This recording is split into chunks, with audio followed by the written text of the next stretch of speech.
Are you fed up of your scouts bringing you awful recommendations in the lower leagues when you really need those players who are actually going to impact your first team?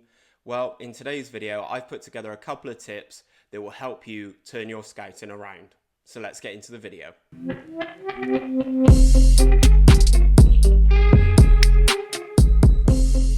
So I'm going to jump into my save with Bath City from my Started from the Bottom series and talk you through some of the things that I've been doing that have been making my team a success. So the first thing I'm going to talk to you guys about is the scouting packages. Obviously you have the two different tiers. You have the senior package and you have the youth package. At the moment I don't have the scouting budget to improve on these. Obviously I've just scouted the Vanarama National for the senior players. This covers everyone in my division. This allows me to have a look at every player that I'm going to be coming up against. Obviously, if you're managing a bigger club, you're going to have things set at the world level for both senior and youth if you've got the budget for it. If you are in pre-season, probably going into your second pre-season at a club, something that I potentially say that you could do is a slight little exploit in the game. You can turn on one of these higher packages in the youth setup or in the senior setup, do your scouting really quickly, and then obviously flick yourself back onto the package that your club can afford. Obviously I'd recommend doing this super quickly, so you can go in, scout all your players, add them all to your shortlist, so then you've got that more understanding and you can actually send your scouts to these places to scout these players, and then quickly flick it back over so that you don't actually get charged all the massive fee for it. So as I've done here, I've turned on England for the senior package, so this covers every player in England. So what I can do then is I can search for players that will really impact my team. Now I've gone into the slight interest for transfers, and you can see some of the players that my scouts have already pulled in. As you can see, some of them are free agents, some of them are not, just like Brendan Dickinson here. But then obviously you can go further down, and this will give you foresight into players that you may not have seen before. Obviously at the moment I'm just scouted by ability and my scout recommendations, but for instance we've got Sam Higgins here, who's a player that you may not pick up before because you didn't have the full scout package for England. And then obviously once you're done, you've added all the people to your shortlist, you just flick it back to the level that you can actually afford. So my second tip for you guys is talking about the actual staff that you have in place to go out and scout the players that you're looking for. This is where the recruitment team comes in within the staff section. If you guys have been watching my Started from the Bottom series, you'll realise the importance that I put on my staff and having the best staff in the division. Currently in this save, I'm in the Vanarama National League, so you know I'm not in the Football League yet. I'm not a professional team, we're still a semi-professional outfit. But for instance, I've actually got one chief scout and I've got two other scouts under my belt. So as you can see, we are the best across all of the recruitment team aspects in terms of the National League. But for instance, you can go in here and take a look at my scout.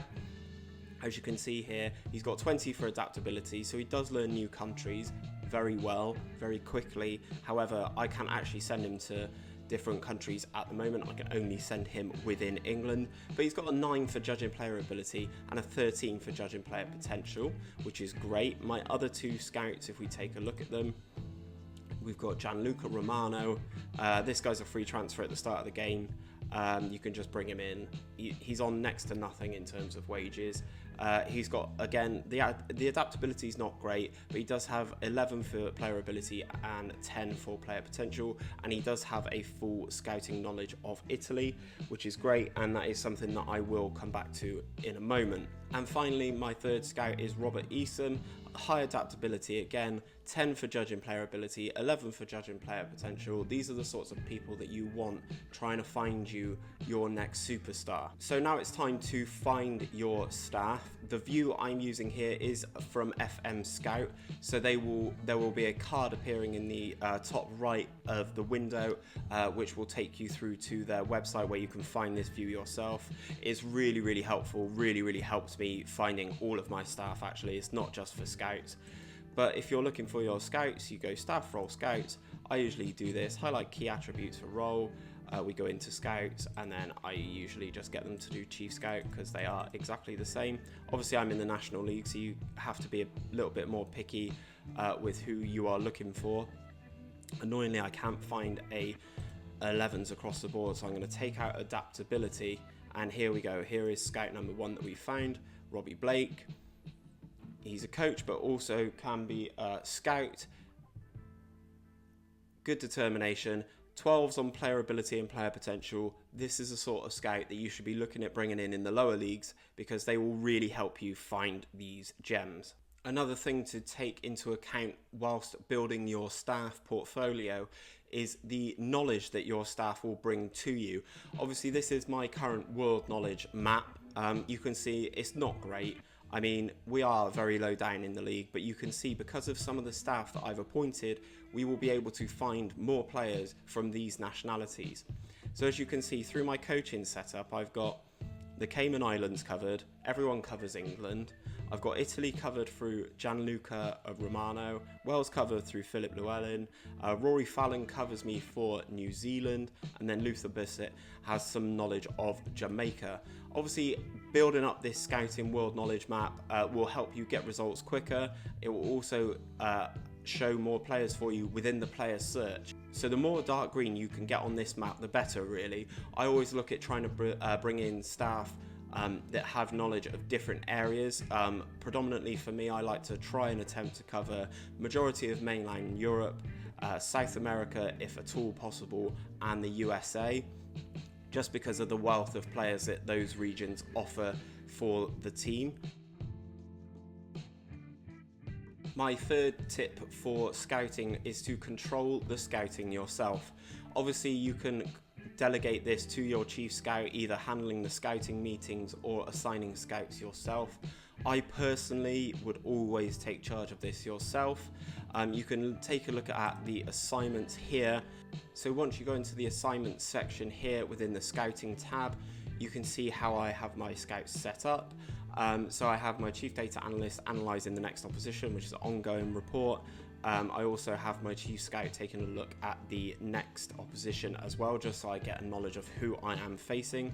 However, the other two scouts, Gianluca Romano and Robert Eason, have their own personal assignments. So if we take a look at Gianluca Romano and his assignment, I will run through quickly with you how to set up this assignment yourself. So something that I found in the lower leagues that has been really helpful is getting my scouts to scout players that are out of contract. So you can do that by setting up an assignment here, then you go onto the transfer type and you go end of contract. Now, things do not stop there, you just don't get him to go off and go then. So then for the player type, I'm looking for a first team player, and ideally that fits my tactic that I play a majority of the time. Now, you can add in a different scope as well, so you can go into add in nations if you're allowed to send people to different countries. I just leave this as England because obviously that's all I can scout at the National League level. So I've got him scouting England for a good player that fits my first team in my formation that is at the end of their contract. With this duration, I just tick it as ongoing, just keep him doing the same thing and hope that he will find some good players. So once you've set up your assignments, if you really want to scout one player over another, you can go into the assignments tab here, click on scout priorities, and then once you're in here, you can reorder these as you wish, depending on where your priorities lie. Here are some players that I am currently taking a look at. Obviously you can see some here from Everton, one from Southampton, then there's a couple of lower league players that I wouldn't mind taking a look at as well. As you can see, the staff name is assigned to that, and then they will just run through this list in the order that you determine, whereas I really want a scout report on this guy here who's been recommended to me, so he is the priority so far. Okay, so tip number 4, setting your filters. If you keep receiving a lot of emails from agents who basically say, oh, my player would be great for you, he'd be a first team player, and you don't want to receive them anymore, you can turn them off. So if you go into the scouting tab and stay in the scouting center, if you click on filter here, you can change everything that you want to receive notifications about. That being the minimum recommendation level that your scouts bring back. Obviously you can set it to 50, 60, 70, 80 or 90 plus. I leave mine at 60 because sometimes my scouts aren't necessarily the best at this level. So they may pick up a gem, they may not. If you were looking for that excellent player who's really going to change your team, you could set it at 90. I personally wouldn't recommend that because I think a lot of players would then slip through your net. Obviously, you could do the same with the analysis team and the recruitment team.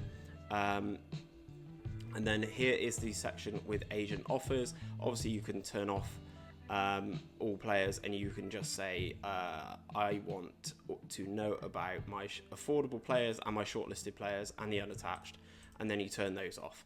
And then hopefully you should be getting less agent notifications, or entirely you could just turn the whole section off. Same with both of those. If you're feeling adventurous, you can always click on the Advanced Filters tab, which will bring up this menu, which will give you a whole plethora of options with regards to what information you receive from your recruitment team. If you're being bombarded with awful recommendations, maybe take a look in here and change some of these settings. If you are in the lower leagues and you do have a director of football, do not be afraid to use the director of football suggestions. So if you go on the scouting tab again, click request director of football suggestion, then you can go on here and request a suggestion. I usually go for players that are out of contract. I am going to get him to look for a goalkeeper because that is what I predominantly want. So I will get him to suggest players. Nobody's been found. How about for a transfer? Let's suggest. Okay, so it's brought in Sam Slocum from Notts County. Looks like a good player. Is transfer listed for 0. We've also got Scott Reed, won't be looking at him, or Nathan Shepherd, won't be looking at him. However, the fact that Sam Slocum is available for a free transfer now, I will be scouting him. So I've assigned him, one of my scouts, to scout Sam Slocum. And you can do this as well from as many positions as you want, basically. So now I've asked him to pull in some suggestions for strikers. Again, you get your 3 suggestions, none of which so far are tickling my fancy. So we will ignore his suggestions here. But it is a nice little feature if you want that added little quick burst of 3 names that you can take a further look at. So I get a lot of my players usually from Manchester United. So we take a look at the Manchester United under 23s here.